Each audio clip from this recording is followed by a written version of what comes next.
আমেরিকার সিলমারা শান্তির পায়রা মোহাম্মদ ইউনুস তার নিজের দেশেই নরখাদকে পরিণত হয়ে গেছে। নরখাদক না বলে হিন্দু ভক্ষক অর্থাৎ অসুর বললেই হয়তো বেশি সঠিক বলা হবে। বাংলাদেশের মৌলবাদী অসুররা এবং এদের রাজা অসুররাজ ইউনুস বাংলাদেশকে হিন্দু শূন্য করার জন্য সব ধরনের নিকৃষ্ট ষড়যন্ত্র চালাচ্ছে। আর এসব মৌলবাদীদের পাপকে ঢাকার জন্য বাংলাদেশের দালাল মিডিয়া ও দালাল বুদ্ধিজীবীরা প্রতিনিয়ত তাদের ঈমান বিক্রি করে মিথ্যা তথ্যের পাহাড় এনে হাজির হচ্ছে সামাজিক যোগাযোগ মাধ্যমে। এইসব মৌলবাদীরা রাত দিন ইসলাম ইসলাম বলে চিল্লালেও এরা কাফের থেকে কোনো অংশে কম যায় না। প্রমাণ দিই, এরা প্রথমে নিজেরাই হিন্দুদের আইডি হ্যাক করে ইসলাম বা মোহাম্মদের নামে বাজে মন্তব্য করে। অবশ্য তখন এদের ঈমান নষ্ট হয় না, পরে ওই পোস্টকেই ছড়িয়ে মহানবীর নামে কটূক্তি করার অপরাধে ওই হিন্দু লোকটিকে হত্যা করা হয়। সাথে সাথে তার জমি জমা, ঘর বাড়ি, দোকানপাট দখল করা হয়। আর এই পরিকল্পিত হত্যাকাণ্ডের পিছনে মহানবীর মান সম্মানকে অক্ষুণ্ণ রাখাটা মুখ্য কারণ নয়, মূল কারণ হলো নিজেদের ধন সম্পদ বাড়ানো। আর যেহেতু এদের কাছে একটা বীজ মন্ত্র আছে, নারায়ে তাকবীর, তাই যত হত্যা, ধর্ষণ, লুটপাট করুক না কেন মরার পরে যাবে এরা বেহেশতেই, একদম সিট কনফার্ম।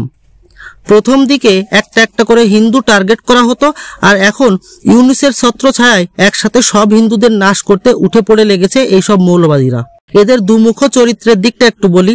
যখন ইসরায়েল হামাস এবং হিজবুল্লাহর সাথে যুদ্ধ করে তখন হামাস এবং হিজবুল্লাহরা এদের ধর্মের ভয়ে পরিণত হয়। অথচ এরা যখন হিন্দুদের ওপর অত্যাচার করে তখন ভারতের হিন্দুরা যদি বাংলাদেশের হিন্দুদের সাপোর্টে কথা বলে তখন এদের সহ্য হয় না। তখন বাংলাদেশি হিন্দুরা হয়ে যায় ভারতের দালাল, আর ভারত কিছু বললে সেটা হয়ে যায় বাংলাদেশের আভ্যন্তরীণ মামলায় হস্তক্ষেপ করা।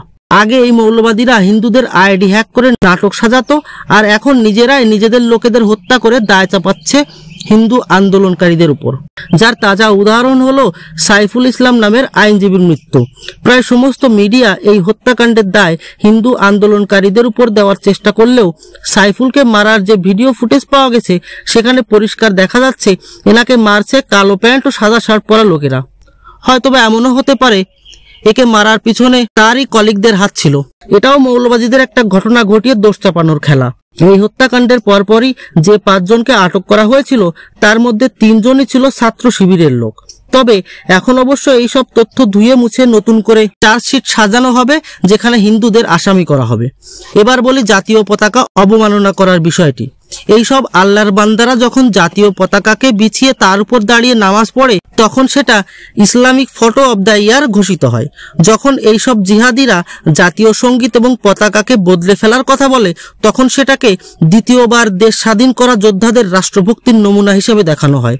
যখন পতাকার লাল সূর্যের ভিতর আরবিতে কলেমা লেখা হয় তখন পতাকার সৌন্দর্য বেড়ে যায়। অথচ যখন সবুজ রঙের 4 তারা মার্কা পতাকার উপরে আলাদাভাবে গেরুয়া পতাকা উড়ানো হয় তখন ওই সবুজ 4 তারা মার্কা পতাকা বাংলাদেশের জাতীয় পতাকা হয়ে ওঠে। এখন তো আবার নতুন ট্রেন্ড চালু হয়েছে। আগে এই সব মৌলবাদীরা মন্দির ও মূর্তি ভাঙত, কারণ তখন হিন্দুদের মধ্যে একতা ছিল না। আর এখন যখন হিন্দুরা এক হয়ে গিয়েছে, শক্তিশালী হয়ে গিয়েছে, তখন এদের প্রয়োজন পড়ছে প্রশাসনের সাপোর্ট।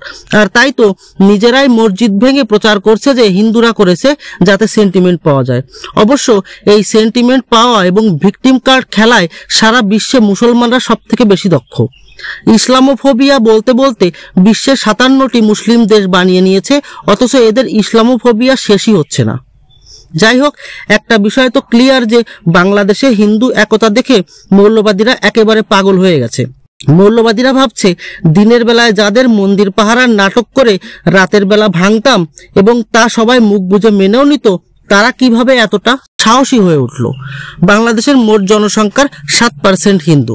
এই 7%-এর মধ্যে শুধু যুব সমাজ কিভাবে পুরো বাংলাদেশের মৌলবাদী সরকারকে নাড়িয়ে দিচ্ছে। আর মৌলবাদীদের মধ্যে দানা বাঁধা এই ভয়, এটাই হলো হিন্দুদের অর্জনের প্রথম ধাপ। বাংলাদেশের হিন্দু আন্দোলনের 8 দফা দাবি এই সরকার মানবে বলে মনে হয় না। আর না তো এই মৌলবাদী সরকারের কাছে আর বেশি দিন ক্ষমতা থাকবে। তবে নিশ্চিত মৃত্যু জেনেও বাংলাদেশি হিন্দুরা যে বীরত্বের পরিচয় দিচ্ছে তা ইতিহাসে অমর হয়ে থাকবে। তবে একটা বিষয় তো একেবারে পরিষ্কার যে মৌলবাদীদের বীজ বৃক্ষের ছায়ায় বাংলাদেশের হিন্দুরা কখনোই সুরক্ষিত থাকবে না। তা সে ক্ষমতায় যেই আসুক না কেন। শেখ হাসিনার ক্ষমতায়ও আওয়ামী লীগের নেতারা হিন্দুদের উপর অত্যাচার করার কোনো সুযোগ হাতছাড়া করেনি। তাই অবস্থা বদলাবে সে আশা করাটা কতটা যৌক্তিক জানি না।